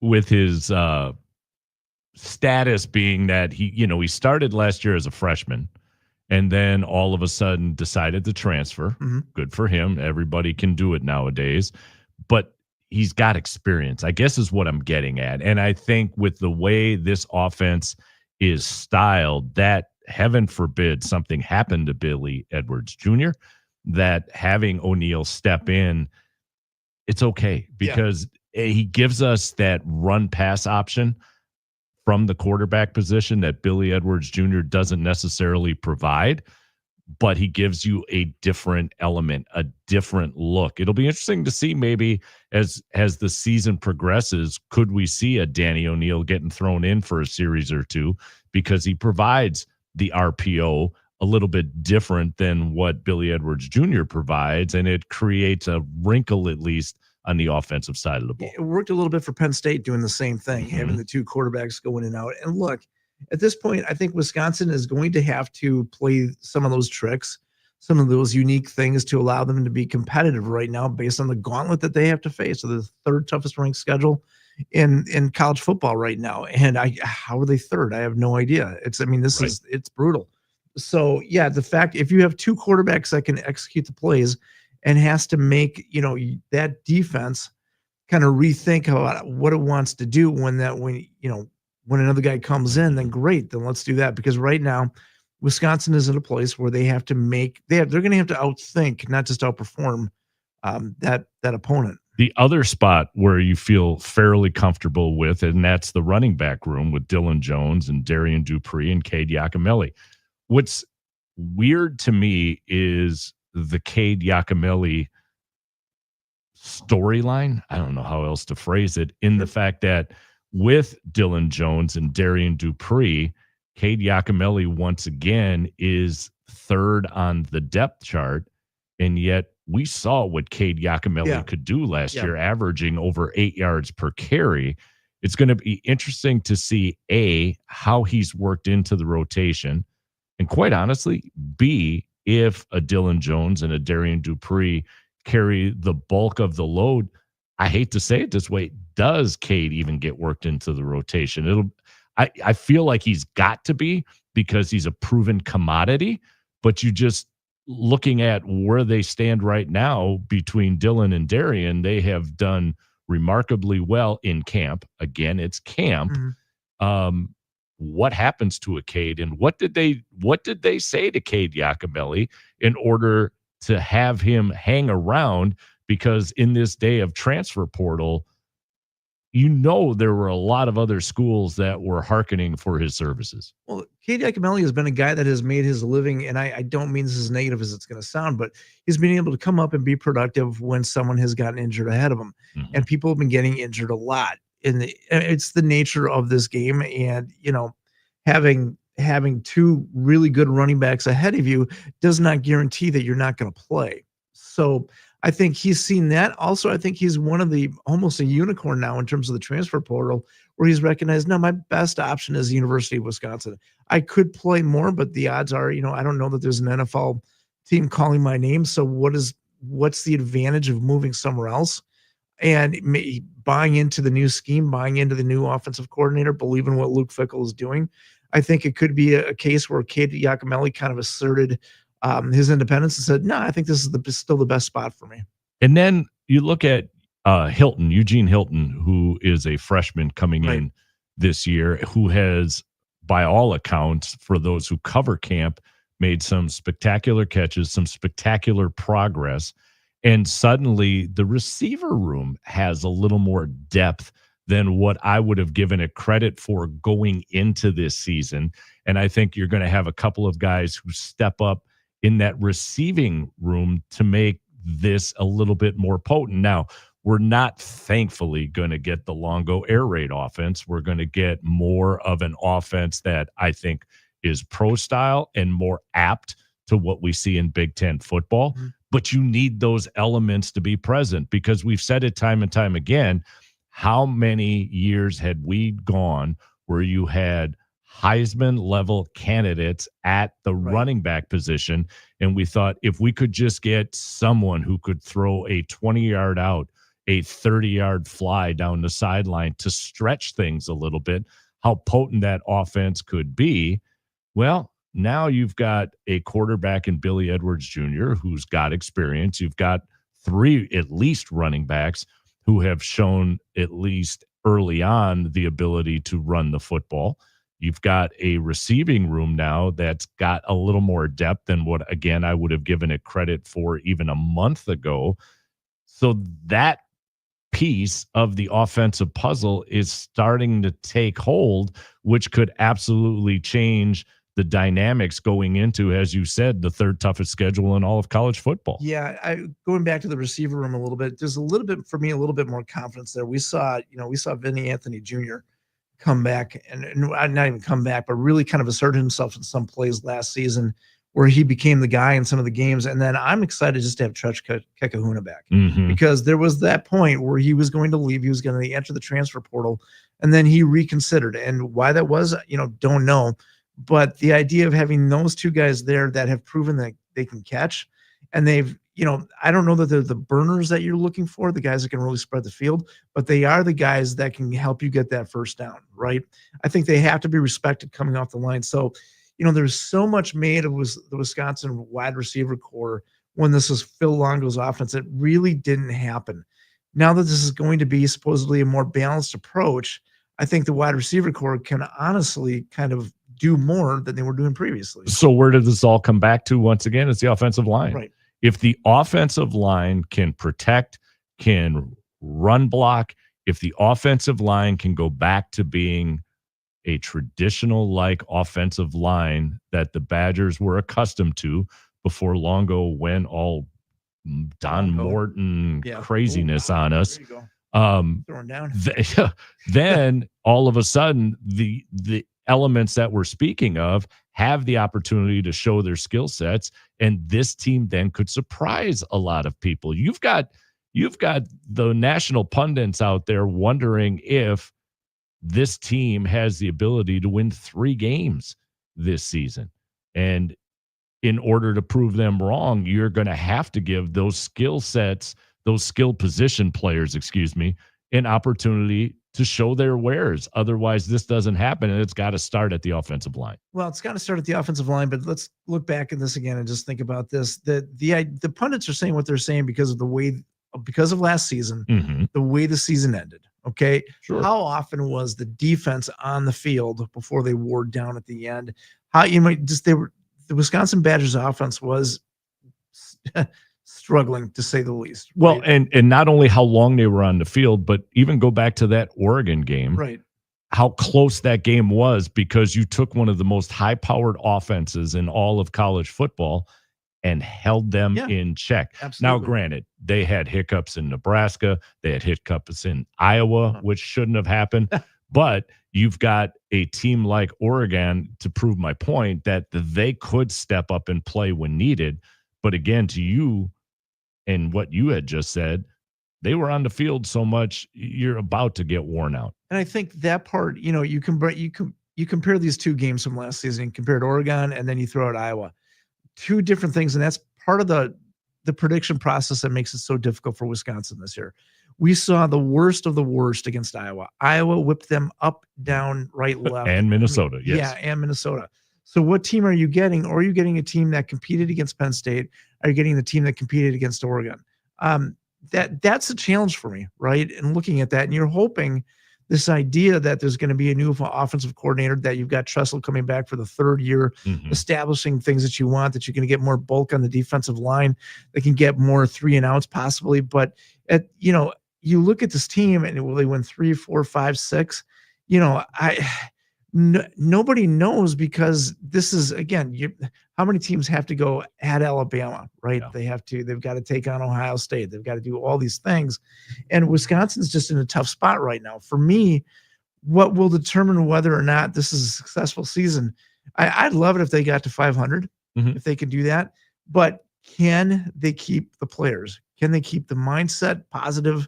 Can they do things? Because we did see kind of an abandoned ship of last season. And that was evident in the Minnesota game. That was a team that went out and wanted to finish the 4 quarters as quickly as possible and call it a day and head for the showers. That was just evident sitting there. That was extremely tough to watch. So 500 would be great. Give me a team that A, can be held together in the locker room, which is going to be on the head coach and his supporting staff. But B, for instance, a game like they're about to head to Tuscaloosa to play, be competitive. Like, if you're competitive, then I think there are going to be small victories that the fan base will be content with, not the Minnesota, Iowa, Nebraska type affairs that occurred last year. If you can stay competitive, that's going to be a huge factor going into the season. Now, the other factor, before we get to a break, Nizier Fourqueen, again, now has an injunction in play. We've got a lawsuit in play. We've got all of the law aspects that are now being woven in to his eligibility. Right. If everything goes correctly, I think he has the potential to be on the field at Michigan, but that's a couple of weeks into the season. I'm not sure we see Nizier in a Badger uniform this season, even though the one judge who handled the injunction kind of gave lip service to favoring his side of things. We know, Dan, in doing some of these things on the College Sports Show, that it's regional. Like, if this were in the Southeast, in SEC country, he's playing. You can almost bet Nizier's playing. That judge would be a little bit more favorable for him and his cause. You start to make your way into the Midwest in certain parts of, I'll say, let's call it Wyoming, Montana, and those areas. You start to get to the appellate courts there, and you look at some of the past rulings. Not so much. And so I don't know if we're going to see Nizier have the opportunity to maintain or get that year of eligibility that he's after, which then means that defensive back room is a little thin, and that can be scary on the defensive side. That defensive back room is very thin right now, and it's a little thin with him there. It's very thin without him there, and there's a lot of unproven commodities in that defensive back room that have to go out there, and they just have to play and prove that they belong and put that in there. Going back to which games do they have to really kind of establish themselves, whether they're the moral victories, I guess I would provide it. You've got to be respectful at Alabama. They blew you out at Camp Randall last season. You do not want the same thing to happen again, because quite honestly, that's where the wheels started to come off. That's where people started to be unsure of who we are as a team and how good are we really. So the Alabama game, again, it's got to be competitive. But then I go to that Iowa game that's going to be at Camp Randall. there's got to be a little bit of a revenge game there, and they've got to show that what happened last year was the anomaly. They have to show that. If they walk into that game and get blown out again in October 11th, they turn right around. They've got Ohio State, they've got Oregon. I mean, it doesn't get any easier. And I agree with everything that you're saying, but I'll even backtrack it to weeks 1 and 2, because they open against Miami of Ohio, and then they have Middle Tennessee State. Sure. Last year, the year before, remember the struggles to win those first 2 non-conference games, and we were essentially told, we're still working the kinks out. It's okay. Everything is going to fall into place. Those are games they should have been running over their opponents and didn't. I need to see that in week 1 and 2. I get that. I need to see Miami of Ohio with an AD getting on the bus with his check, with a bunch of dejected football players that are on the bus now and headed back home. I need that game to be as lopsided as possible to help energize and rebuild us as fans. I'm not going to sit here and say I'm an expert with the X's and O's, but we're fans, and we want to see this team be successful, regardless of what your whatever it is spectrum that you're putting your success on, as far as wins, losses, competitiveness, whatever the case may be. I just need a week 1 of dominance by this Badger football team. Okay, and then that's what I was thinking when we were talking, and then let's focus on Miami of Ohio versus Wisconsin as week 1. And I say that because, by the way, it's a Thursday night nationally televised game, right? And Wisconsin has played very poorly recently in televised games. They've really struggled with that. I mean, they're like the where you're the game of the week or something like that. In this case, it would be a Thursday night, but where people across the country could see you, and then all of a sudden, again, we forget the impressions that are made by recruits coming out, thinking about where they want to go. And if Wisconsin is unable to beat Miami, and then that Badger team would have to look at itself in the mirror again, right? So yeah, that first game then, not even the Middle Tennessee game.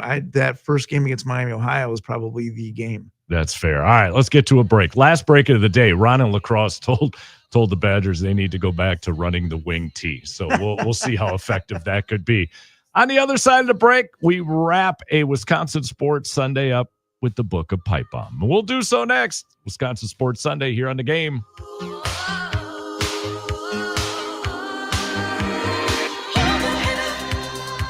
Who owns the summer? Who's got the hottest professional 3-on-3 basketball league of the summer? Ice Cube's Big 3.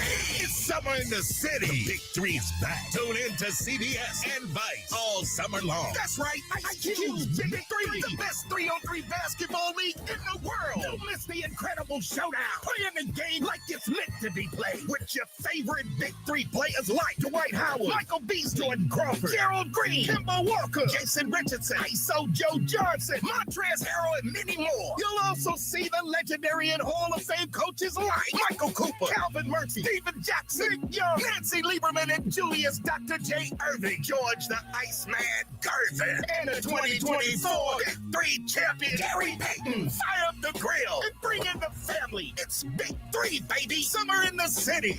And we got a special halftime musical guest. Tune in to CBS Advice all summer long. Oh, yay, yay. Sound familiar? At Mattress Firm, we understand there are many problems like snoring, aches and pains, hot sleep, or even an old saggy mattress that can keep you up at night. And our sleep experts have the unrivaled know-how to match you with a mattress that can help. And now through Monday, you can save up to 72% on top brands and queens from just $169.99. For the great sleep you deserve, visit Mattress Firm. We make sleep easy. Restrictions apply. See store or website for details. When you've been injured, you need a winning team on your side. Gruber Law Offices will fight for the results you deserve. Call Gruber Law Offices today, a proud partner of your Milwaukee Brewers. One call, that's all. There's nothing like when you get that part from eBay and it just fits. Yeah, the first time. So you can do less of this and get right back to more of this. At eBay, you'll find all the parts you need, guaranteed to fit, at prices you'll love. Sounds good, doesn't it? eBay. Things people love. Eligible items only. Exclusions apply. When I was in Iraq, our convoy was hit. It was bad. After I came home, I could still hear booms and see tracer fire. Makes it hard to be a good mom. As America's veterans face challenges, DAV is there. I'm Naomi Mathis, Air Force veteran. With the right support, more veterans can reach victories, great and small. With help from DAV, I was able to begin to heal. DAV provides a lifetime of support to veterans of every generation, helping more than 1 million veterans each year. Today, I'm part of DAV. We're veterans helping veterans to get the benefits they've earned. And I give my veterans my all. But there's more to be done and more victories to be won. My victory is being able to be here for my children. Naomi Mathis, thank you for your service. May your victories inspire many more. Support more victories for veterans. Go to DAV.org. I thought I'd book a trip to Italy to celebrate retiring. We didn't speak Italian. We didn't then. We do now. Because of Babbel. Babbel is the refreshingly easy-to-use app for learning a new language. Babbel uses immersive lessons to teach you vocabulary and grammar in a way that sticks. Save up to 50% on your Babbel subscription when you sign up at Babbel.com. That's Babbel.com. Babbel.com. Famous Footwear has the latest styles from all my favorite brands like Nike, Adidas, Crocs, Converse, New Balance, Birkenstock, and more. And with over 830 stores, Famous Footwear is always nearby with fit experts to make sure my new shoes fit my feet and mom's budget. She says the prices are like really good, so you don't have to overspend to make it famous. Right now, buy one pair of shoes, get one half off at your local Famous Footwear store. Some exclusions apply. Rapid Radios are instant push-to-talk walkie-talkies offering national LTE coverage and no subscription ever. A great alternative to a mobile phone for your kids. For a limited time, go to rapidradios.com and you'll get 60% off, free UPS shipping. Add code radio and get an extra 5% off.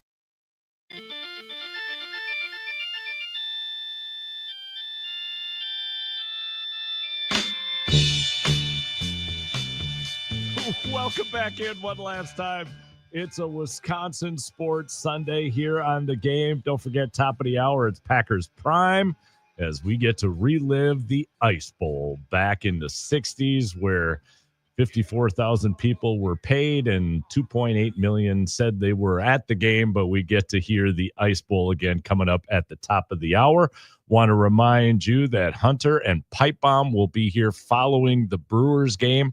The first pitch, 12:35 today. They'll be on hand for the post-game show to take your reactions and relive what will hopefully be a sweep out in D.C. But as we wrap things up today, as we love to do, it's the Book of Pipe Bomb. Oh, Jeffrey. Oh, just some random thoughts that I've had over the past week. Here we go. Building up. You know, there are a few things that remain funny from when you're a 12-year-old boy until now when you're a moldy oldie. And adult toys kind of is one of them. And I know you shouldn't throw stuff from the stands, but I do chuckle every time one of those green things get thrown on the court. You know, it's kind of like a fart joke. You just giggle every time still.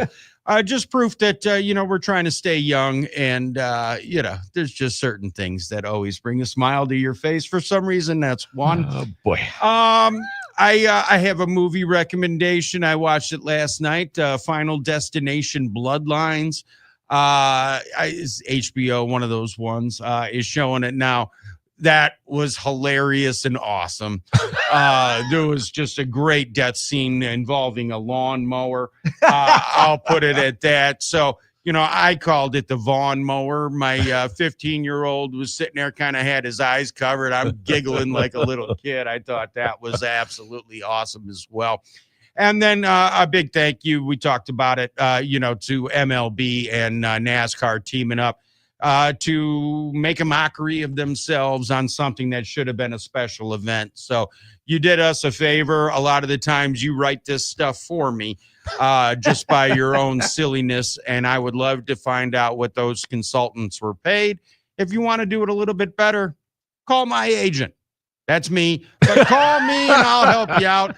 for half the cost of what you paid the idiots that came up with that one. It had the bones to be great. It really did. I mean, they had some of the players take the lap like you would normally see before a race. That should have been the introduction, to the starting lineups instead of the corny, let's do a quick tire change and then begin the introductions of those coming out of center field. There are just so many things that had they kind of thought through it a little bit more and not used a consultant, like brought actual sports fans into the mix once in their lives and not Madison Avenue folk, I think it could have been better. You can't control the weather. It just wasn't going to happen. Just learn the lesson. That's all I want them to do. Learn the lesson. Well, that's not going to happen, Daniel, but we appreciate the professor trying anyway. Hey, shout out to Ron in the La Crosse area for listening. Paul in Caledonia, my understanding, listening on the app. He's on the bike today.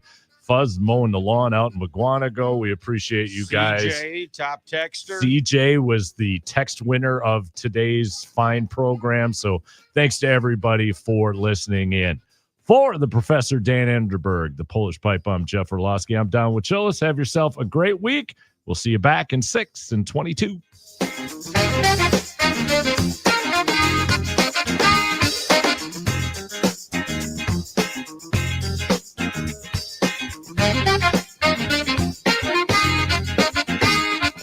Man, that was amazing. Even if you don't have a girlfriend, they just stole her from you. We all remember that one teacher who made a difference, who believed in us, challenged us, made learning fun. Now's your chance to say thank you in a big way. iHeartRadio's Thank a Teacher, powered by Donors Choose, celebrating the incredible impact of public school educators. Nominate an outstanding teacher in your life.